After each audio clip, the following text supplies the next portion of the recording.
اے امت رسول میں تم سے پوچھنا چاہتا ہوں ہم میلاد کیوں نہ منائیں؟ جو رسول خدا کو دیکھ کر ہمیں نہ بھولا اس رسول کو ہم دکانوں کی وجہ سے بھول جائیں، مکانوں کی وجہ سے بھول جائیں، دولت کی وجہ سے بھول جائیں، گناہوں کی وجہ سے بھول جائیں، کسی کے تانے کی وجہ سے بھول جائیں، کسی کے مذاق کے خوف سے بھول جائیں؟ ہم نے طے کر لیا ہے، کیونکہ حدیث میں ہمارا ایمان ہے، اے پیارے مصطفیٰ جب تم خدا کو دیکھ کر ہمیں نہیں بھولتے تو آپ کے رب کی عزت کی قسم ہم بھی آپ کو کبھی نہیں بھولیں گے۔ ہم اپنے باپ کو یاد کریں یا نہ کریں، ہر سال میلاد النبی پر آپ کا جشن منا کر آپ کو یاد کریں گے، یاد کرائیں گے، تاکہ تاریخ ولادت کو نہ بھولے نسلیں۔ جشن میلاد نبی یوں ہی مناتے رہیے، جو نہ بھولا ہم غریبوں کو رضا یاد اس کی اپنی عادت کیجیے۔ آپ مجھے بتائیں جو خدا کو دیکھ کر نہیں بھولتا ہم اس رسول کو بھول جائیں؟ اور میں تو ان بھائیوں سے بھی کہتا ہوں کسی کے بہکاوے میں آ کے کہتے ہیں کیا ملتا ہے میلاد سے؟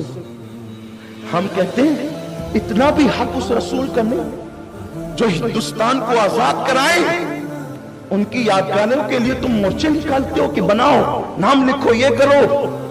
ہم اس کے مخالف نہیں ہیں، اور جو پوری امت کو جہنم سے آزاد کرائے اس رسول کا حق ہی نہیں ہے، کچھ حق نہیں ہے۔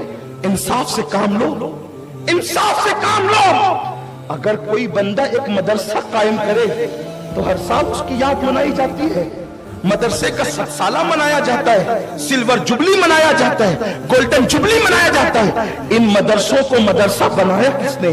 مصطفیٰ کے قدموں نے۔ تو جس رسول کے صدقے میں سب ملا انہیں بھول جاؤ اور پھر سب کو مناتے رہو۔ مجھے بتاؤ ہم سے بڑا ظالم کون ہوگا اگر حضور کو بھول گئے، میلاد النبی کو بھول گئے؟ میرے آقا صلی اللہ علیہ وسلم کے دیوانوں، لوگ کہتے ہیں کیا صحابہ نے منایا؟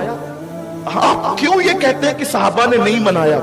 صحابہ نے منایا، ہم دلیلیں دیتے ہیں، انشاءاللہ آگے پڑھیں گے دلیلیں۔ صحابہ نے بالکل منایا، صحابہ نے تو اونٹ بھی ذبح کی۔ صدیق اکبر ہر سال اونٹ ذبح کرتے تھے، الحاوی للفتاوی اٹھا کر کے دیکھو، ہر سال ذبح کرتے تھے اونٹ حضور کی میلاد کے موقع پہ۔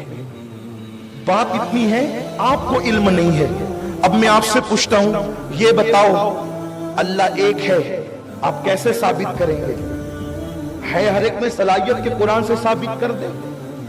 بولو، نہیں کر سکتے۔ تو اسی طرح جب خدا کا وجود ہر مسلمان قرآن و حدیث سے ثابت نہیں کر سکتا، وہ تو اتنا کہتا ہمارے نبی نے کام مانتے ہیں، ویسے ہر مسلمان میلاد النبی صحابی نے منایا یہ ثابت نہیں کر سکتا، یہ تو علماء کا کام ہے۔ اور اگر کسی کو شک ہے کہ صحابی نے نہیں منایا، ہم کہتے ہیں آؤ ہمارے پاس بیٹھو سمجھو۔ اور بات اتنی ہے جب تم یوم اقبال منا سکتے ہو، جب تم یوم آزادی منا سکتے ہو، 15 اگست لوگ جلسے کرتے ہیں یار، تقریریں کرتے ہیں، میں کہتا ہوں بے شک ہم بھی کرتے کریں گے، لیکن حضور علیہ السلام نے تو صرف ہندوستان نہیں پوری انسانیت کو آزاد کرایا۔ میرے رسول کے کتنے احسانات ہیں، ہم کیوں نہ منائیں اس دن کو؟ اس کے بعد لوگ اپنے مخصوص انداز کے جھنڈے بھی لہراتے ہیں۔ اس وقت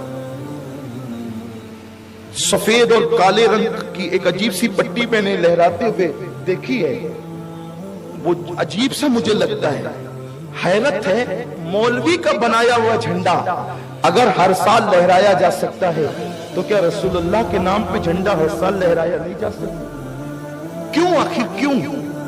اس کا مطلب یہی ہے کہ آپ اگر یہ کرنا نہیں چاہتے، کرنے نہیں دینا چاہتے، تو آپ کے دل میں کہیں نہ کہیں رسول اللہ سے عداوت ہے، کہیں تو آپ کے دل میں عداوت دشمنی ہے، ورنہ آپ نے کسے روکا، کب روکا؟ اگر ہمت ہے تو یوم اقبال منانے والوں کو روکو، اگر ہمت ہے یوم غالب منانے والوں کو روکو، اگر ہمت ہے تو مدارس کے سالانہ اجلاس اور گولڈن جبلی، سلور جبلی اور جشن 100 سالہ کو روکو۔ آپ اس وقت خاموش رہتے ہیں، آپ میلاد پر ہی کیوں بولتے ہیں؟ کلمہ پڑھانے کا بھی احسان گیا؟ سوچو۔ اور میلاد النبی کی برکتیں کیا ہے؟ بس میں ایک روایت پڑھوں گا، ایک روایت میلاد النبی کی برکتیں کیا ہے۔ اس سے پہلے میں صدیق اکبر کی ایک حدیث پڑھ دوں۔ سیدنا ابو بکر صدیق فرماتے ہیں جس کو النعمت الکبریٰ میں محقق